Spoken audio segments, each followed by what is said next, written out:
The Perodua version, the Axia, has revealed itself ahead of its international debut just a few weeks after its initial teaser. Thus, these images will provide us with a better notion of what the Toyota-badged car may appear to be when it makes its debut. With its angrier-looking headlights and a bigger grille, the front of the vehicle has a more dynamic and aggressive appearance. The massive bumper corners are also featured to give the automobile a stronger visual presence. The brand new model, which will soon replace the present one, no longer has the bug-eye appearance of the previous generation. Finally, we get our first glimpse of the hatchback's back end. There's a wider pair of tail lights in the back, ditching the slim vertical lights of the prior generation. Additionally, the tailgate looks larger and has more character lines for added zing.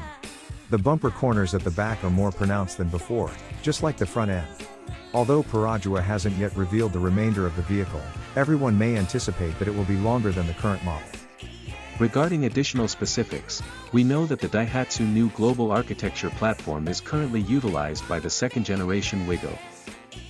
This implies that the Toyota Rays, Avanza, Veloz, and the future Vios have similar underpinnings to the upcoming Wigo.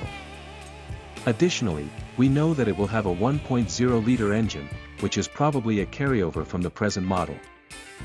Last but not least, the Perodua's new continuously variable transmission will probably be advantageous to the revamped model. Does this indicate Toyota will finally unveil the all-new Wigo as Perodua has already shown more of its model of the Wigo?